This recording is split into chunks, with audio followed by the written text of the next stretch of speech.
প্রত্যেক আসর শেষে কয়েক জোড়া হাত যখন সোনালী ট্রফিটা উঁচিয়ে ধরে থমকে যায় পুরো পৃথিবী। কোটি কোটি ভক্তের উচ্ছ্বাস, স্বপ্ন আর দীর্ঘশ্বাস মিলেমিশে একাকার হয়ে যায় একটা বিন্দুতে। এরই নাম ফিফা বিশ্বকাপ ট্রফি, আন্তর্জাতিক ফুটবলের শ্রেষ্ঠতম স্মারক। কিন্তু জানেন কি, ফুটবলের এই পরম আরাধ্য সম্পদটির জন্ম হয়েছিল কিভাবে? কেই বা এই অপরূপ ট্রফিটির স্রষ্টা?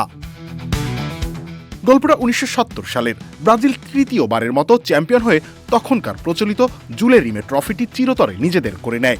দেখা দেয়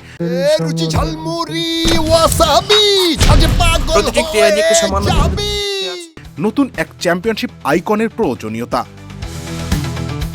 ফিফাকে ট্রফির এই ঝক্কি থেকে বাঁচাতে প্রতিযোগিতায় নামেন বিশ্বের 50 জন নামী শিল্পী। দেখান তাদের হাতের অমোঘ সব কারুকাজ। কিন্তু ইতালির মিলান থেকে আসা ভাস্কর সিলভিও গাজ্জানিগার শৈলী যেন হয়ে উঠল সবার চেয়ে অনন্য। অন্যরা কেবল কাগজে নকশা জমা দিলেও গাজ্জানিগা তৈরি করেন আস্ত একটা ত্রিমাত্রিক মডেল। তার চোখে ট্রফি মানে শুধু সোনা নয়, বরং একটা পূর্ণাঙ্গ গল্পের বাহক। মডেলে তিনি ফুটিয়ে তোলেন দুই মানব মূর্তি, যারা ডিএনএর মতো পেঁচানো ছন্দে পৃথিবীকে আগলে তুলে ধরেছে আকাশের দিকে।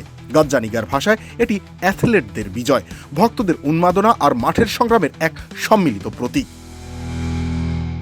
গাজ্জানিগার 14 ইঞ্চি উচ্চতার এই মাস্টারপিসটি 18 ক্যারেট খাঁটি সোনা দিয়ে গড়া। এর নিচে থাকা সবুজ ম্যালাকাইট পাথরের বৃত্ত দুটি যেন ফুটবলের চিরচেনা সবুজ মাঠের প্রতিরূপ। বিংশ শতাব্দীতে মিলানের স্টুডিওতে নিভৃত্তে বসে গাজ্জানিগা যে স্বপ্নকে দৃশ্যায়িত করে তুলেছিলেন, সেটি আজ বিশ্ব ফুটবলের সবচেয়ে মর্যাদাপূর্ণ শিরোপা। জুলেরিমে ট্রফি হারিয়ে গেছে ইতিহাসের পাতায়, কিন্তু গাজ্জানিগার অমর সৃষ্টি টিকে আছে ফুটবলীয় আবেগ হয়ে। তাই বিশ্বকাপ শেষে আজও যখনই কোনো দল ট্রফি উঁচিয়ে ধরে, তখন তার শুধু বিজয়ীদের স্মারক থাকে না, এর সঙ্গে জেগে ওঠে মিলানের সেই শিল্পীর চিরন্তন শিল্পকলা, যাতে মিশে আছে ফুটবল আত্মার কোটি কোটি কণ্ঠস্বর আর আবেগের প্রবাহমান স্রোত। রবিউল ইসলাম রানী, খেলা 71।